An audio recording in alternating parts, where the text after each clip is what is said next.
Welcome to Life Changing with Dori Fern, a podcast about the messy middle between when you hit pause and what comes next.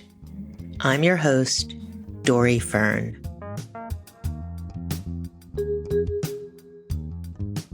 Hello, good people. How is everyone doing? What is everyone doing? So I didn't post an episode last week, which you may or may not have noticed given the dumpster fire that is our country. And it was only partly due to that and the holiday weekend, such as it was. I planned to rebroadcast an interview I did in May with one of my podcast workshop coaches. His podcast is with other podcasters who riff about pretty much whatever they feel like talking about. I felt like talking about how I might get white people to talk more about race, which is something we don't really discuss much amongst ourselves, and I think it's important that we do it. But I had a lot of apprehension about running it, and I really couldn't identify why. And then the day before it was to run, a number of things happened that influenced my decision. First, I had a call with a neighborhood friend that I hadn't talked to for many years about a situation she was in that she wanted to run by me, given my media experience. It was unexpected and may lead to something else, which is all I'll say about it now. And then not a half an hour after that call, which I took on my tiny little terrace, I went into my apartment to make a smoothie and didn't notice that a flash sun shower had just rained all over the table where my laptop sat open and soaked it into submission. So shout out to my AppleCare coverage, which ended on, wait for it, July 7th, for only setting me back $300 instead of at least 4 times that. And also to my generous neighbor who graciously offered me his old laptop to use until mine gets fixed. So I took these events as a sign and changed course. So instead of running the previous episode I had planned, I asked my friend Michele Harper, the person I call on for guidance and reinforcement of a more intuitive nature, what was in the cards for me. Hello, Michele Harper. Hello, hello, hello. Dori Fern. Michele is the founder and CEO of Metaphysica Spa. She is a hypnotherapist. She is a personal stylist, and that is something she's been doing for many, many, many years. She's actually been doing many things for many years. She's also a Reiki master, and she is somebody who I look to for wisdom of all sorts. Simple. Michele has an ability, and I say this as her friend, as well as somebody who has been a client. She just has an ability to, in very simple ways, get to the heart and the truth of matters. And that is why she is here today, because I am in this pivotal moment. The world is in a pivotal moment. And with all the things happening, the erosion of rights, the great atrocities that are happening in this country in particular right now, it's a stressful time. And here I am, just one little person at this point where I'm thinking about what I'm doing with my life. And about a month and a half ago, before I went to Europe, Michele was at my house and she did a card reading. What she said to me was that I needed to really stay true to my creativity and my art, even when it's hard, even when other more practical things are pulling at me. Because one thing I will tell you is that I am the practical of the two of us. And I look to Michele to remind me that sometimes that's not a virtue. Although I don't know. Michele, what do you want to say about my practicality? Well, we need practicality in the world. We definitely do. But the world is changed by impracticality and taking chances and going against the grain and doing things differently. So I'm a firm believer in going against the grain, sometimes being impractical, listening to your inner voice and not trying to rationalize what your gut might be telling you to do. Because I know that the world has been changed through the people who listen to their gut instinct and go against the ways of the world and general consensus. So you're here, and I wanted you to read my tarot cards. And the last time I was kind of struck by the fact that you have multiple tarot decks, and I am no expert at this art and craft. So why do you use multiple decks? What is that about? Okay, so let's start here. So I don't just use tarot, I use oracle decks, and some of them are even psychological decks, because what the decks do, they actually speak to the subconscious mind. So as a hypnotherapist, we want to work with not your conscious mind, but your subconscious mind. I can show you better than just telling you. So this is a bag of 7 crystals that relate to the chakra system. And chakras are energy centers in the body, starting with the root chakra, which is red, going all the way up to the crown chakra, which is purple. So they start with red, orange, yellow, green, blue, indigo, and purple. So think of it as a color system in the body. So what this bag contains is 7 crystals that relate to the chakras. And then we're going to pick one. Dori's going to intentionalize, and I'm going to pick it for her because we're in a virtual setting. And then we're going to bring awareness to what we're going to focus on in terms of the reading. So the reading starts with bringing in maybe unseen things.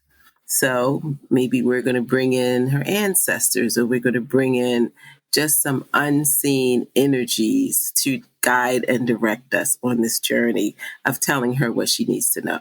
So you ready to start that part, Dori? I'm ready. Okay. So you tell me when.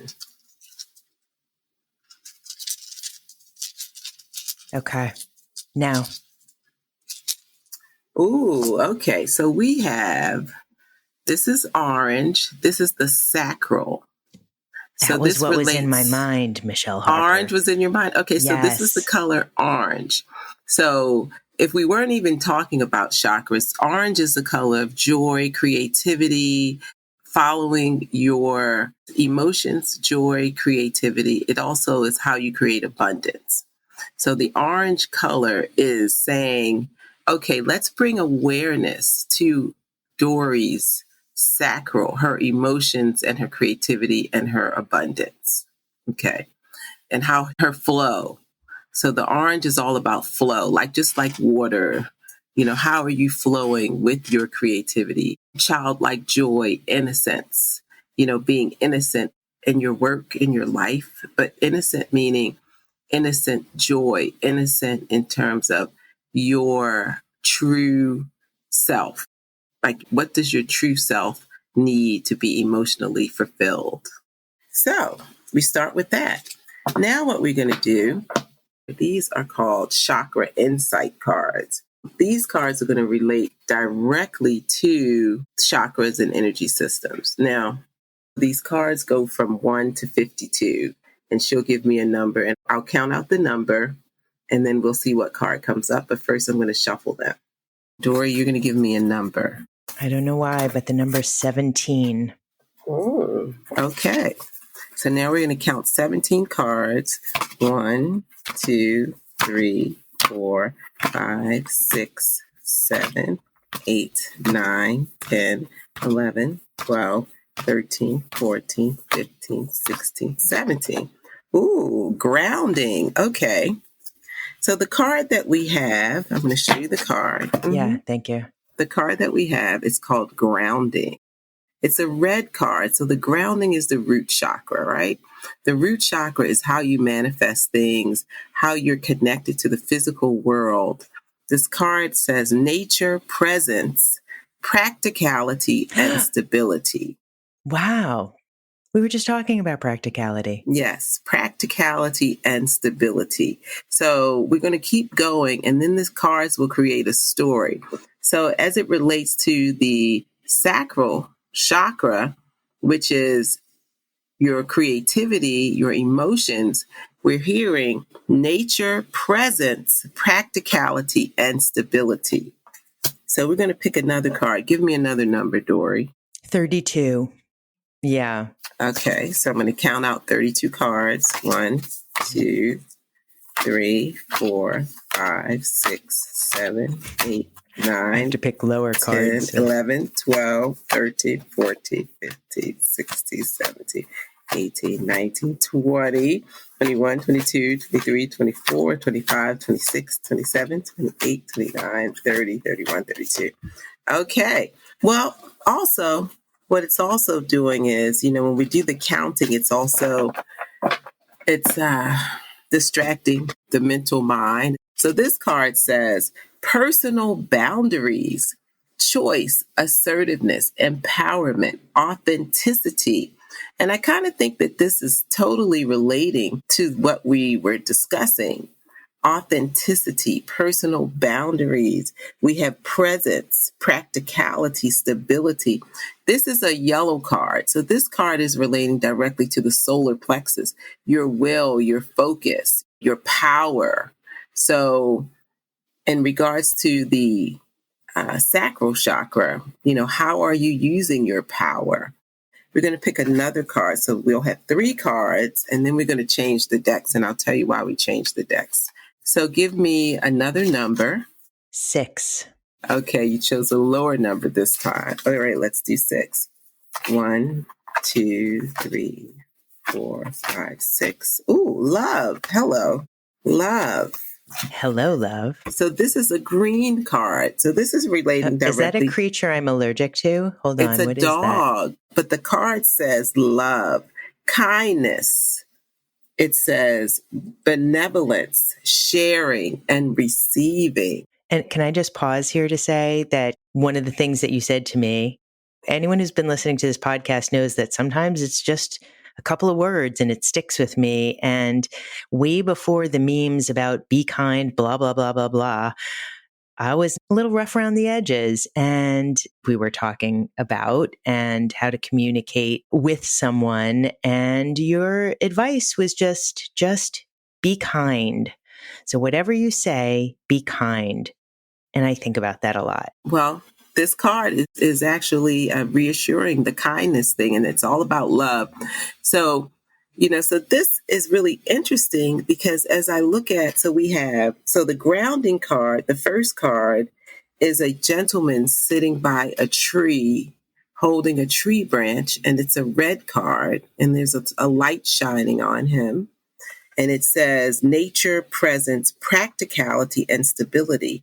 And there's also a little dove flying in the background too, which I find interesting. And then the second card is personal. Why do you find that interesting? Because, in order to be grounded, sometimes people, they get too airy. They're like birds of flight, and they're looking at more fantasy than reality. And so the guy, he's sitting in the darkness, and it looks like he's imagining things, but then he's holding on to a trunk, like a tree trunk, it looks like. And then he's in the light, there's like a bird flying. So when it says nature, presence, practicality, stability, it's like, make sure that what you're doing is grounded and not a flight of fancy. And then the next card is a woman. She's in a field, like a wheat field, and it's the yellow card, and it says personal boundaries. What does it say up top? I can't read it. It says choice, assertiveness, empowerment, and authenticity. I don't know what that has to do with personal boundaries. I can explain that to you. Your personal boundaries, you have to protect them.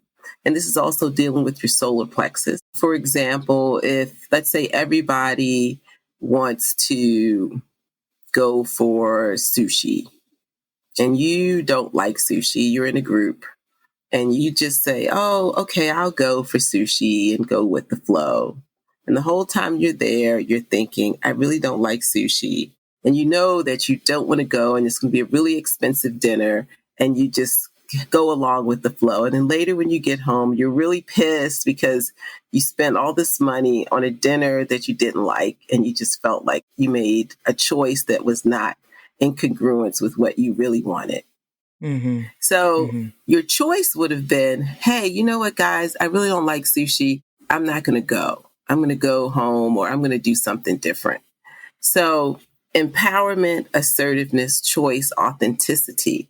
Because so many times we do things that are going along with the program that we really don't feel connected to. And so we go along with the program, and then we have remorse, or we think, oh, wow, I could have done something different. Why did I go along with it? So with personal boundaries, it's your choice to say, no, I decline. No, I'm not going to do it. Or it's your choice to say, hey, I feel like this, so I'm going to do this and go against the grain. So really, when it comes to personal boundaries, it's going against maybe an established idea, or maybe an idea that might seem popular. So with your personal boundaries, you have to be authentic to yourself and not allow yourself to be distracted by the crowd or by what's popular, by making a choice, being assertive, and being empowered. So that's what that means. I kind of instinctually think it has something to do with love, just for me. But do we think, is this a romantic love? What kind of love is this card speaking to? Do you think? The next card is love. So let's talk about that one. The fact that this card has a beautiful, cute little puppy dog face on it. And it says kindness, benevolence, sharing, and receiving. So I'm interpreting this based on the other cards as, what do you love? What does Dori Fern love? Like, what is your idea of love? It doesn't really necessarily have to do with romantic love. No, I get but it. It says sharing and receiving, kindness and benevolence. And so in this world that we live in, I think benevolence is a really strong word, because, that's saying giving of love as it relates to your sacral, your inner, that center, your creativity. How are you sharing and receiving kindness, benevolence, giving? We're going to do another deck, because this will give us some clarity on these three cards. So this one, we're going to use this called Spirit Junkie, right? These cards. And let's see what Spirit Junkie has to tell us. And you're going to give me a number again, and I'm going to pick a card and see if there's a message to relate to the rest of these cards. I'm getting a picture, but let's see what these cards have to say. Okay, you ready to give me a 14. number? 1, 2, 3, 4, 5, 6, 7, 8, 9, 10, 11, 12, 13, 14. Ooh, hello. All right. It says, my power lies in my peaceful presence. Yes. And so we talked about benevolence, right? And so let's look up that word, benevolence. My power lies in my peaceful presence. And for some reason, the word benevolence is really sticking out. It says, serving a charitable rather than a profit-making purpose. Oh my God. Well-meaning and kindly. That's what benevolent means. So when I look at these cards, I'm thinking about the work that you're doing. My power lies in my peaceful presence. Well-meaning, kindly. Now let's see what you need to surrender in order to demonstrate these qualities. So these are called surrender cards, right? And it tells you the different things that you may need to surrender in order to connect to this information that you're receiving right now. Okay, so give me a number. 4. Okay, 1, 2, 3. Ooh, surrender to inner peace. Okay, so peace seems to be another theme for you right now. It says cultivate inner peace on a very daily, not peaceful world. Yes, in a daily basis, in quiet meditative moments. Focus on the stillness within and enjoy this inner refuge. Others will feel your good vibes too, and your life will flow more easily. Yeah. Michele, I didn't say this at the beginning, and I had meant to, but I guess I sort of suggested it. in talking about the state of the world. And when I talk, again, this pivotal point in my life, and when I talk to other people right now, in particular white women, who are like me, really, really angry and fed up and indignant and spinning a lot about what to do in the world. And the person I was, so yesterday was exactly 1 year since I left my job, Independence Day weekend. I'm at that precipice with work where I need to earn money, and I'm eager now to start getting disciplined about work and just this next phase of my career, whatever it is and however it comes to light. And it's the state of the world. I have a tendency to get kind of like, well, what can I do? What can I do? I want to do this. I want to do that. And it gets very chaotic to think about, but I've really learned to appreciate slowness and the peacefulness of just moving forward, one foot in front of the other, not remembering that change comes slowly. And I'm here with you because it struck me that I needed to relinquish a little bit of my intellectual mind in this pursuit. Well, yes. And also, what I'm finding here, the message that I'm getting for you is this. So all of this is related to your emotions, right? Because we started with the sacral, which is all your emotions. It's your flow. So considering that we're working with your flow, it's saying ground yourself in practicality, right? Make your choices authentic, coming from a place of love, benevolence, which is such an important word, and then surrender to inner peace. And my power lies in my peaceful presence. So what I see as I'm talking to you and we're looking at this information, I see you creating a practice of meditation in order to hear the higher voice of what you're supposed to do next. Because all of this is saying you have a big purpose, but you can't just be swayed by popular, which we started this whole thing about popular opinion, etc.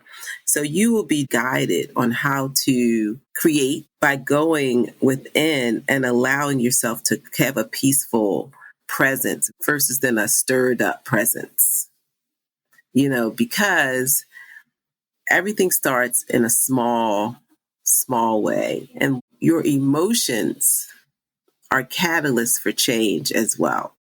So what I'm going to do now, I'm going to pick a card for you. This is another deck, and I'm just going to pick this card. And this card is called Divine Abundance, right? And we're going to just pick one card, and we're going to see what this has to say. This will be our final card. Ooh, interesting. Inner Child. It says, allow me to give compassion and love to that little one. Let me attend to its deepest needs and feelings. So in that, cultivating peace with the inner child, not having a fight within yourself, allowing yourself to hear the most peaceful resolution for the next step, not the fight or flight respond, but to just let go and let it be and listen to the steps that are of the most compassionate, the most kind, the most charitable, and is soothing. So if you feel your feathers are ruffled and riled up and everything, that might not be the best choice for you. Right. And it's a well-trod path, that one. But I've been trying to, I've been trying to leave that behind. So the humanistic approach is also a peaceful approach. Yeah. Especially in these days, we need more peaceful solutions and resolutions and ideas, and instead of ruffled feathers and things like that. So that's what this reading is all about. Well, thank you. You know what I'm going to do next, Michele Harper? You know what I'm doing with the rest of my day? And what are you going to do next? I'm going out to a dance party. Michele and I met, I think it was 2006 at a dance party. And I am going out dancing on this July 4th weekend. And that is my inner and outer peace right there. So I thank you for coming and for I wish I was sharing your energy through this digital format. I wish you were here too. And how can people find you? They can Please tell the find people. me at metaphysicalbeauty.com or metaphysicaspa@gmail.com or Instagram metaphysicaspa. So it's all Metaphysica Right. Spa. And Michele is based in LA, by the way. I should have said that at the beginning. You are 3,000 miles away from me now. I'm based in Topanga always Canyon, in my heart.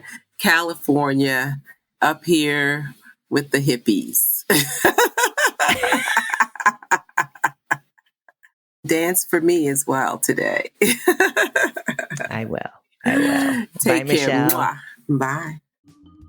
Well, that was interesting. It illuminated and reinforced some stuff for me.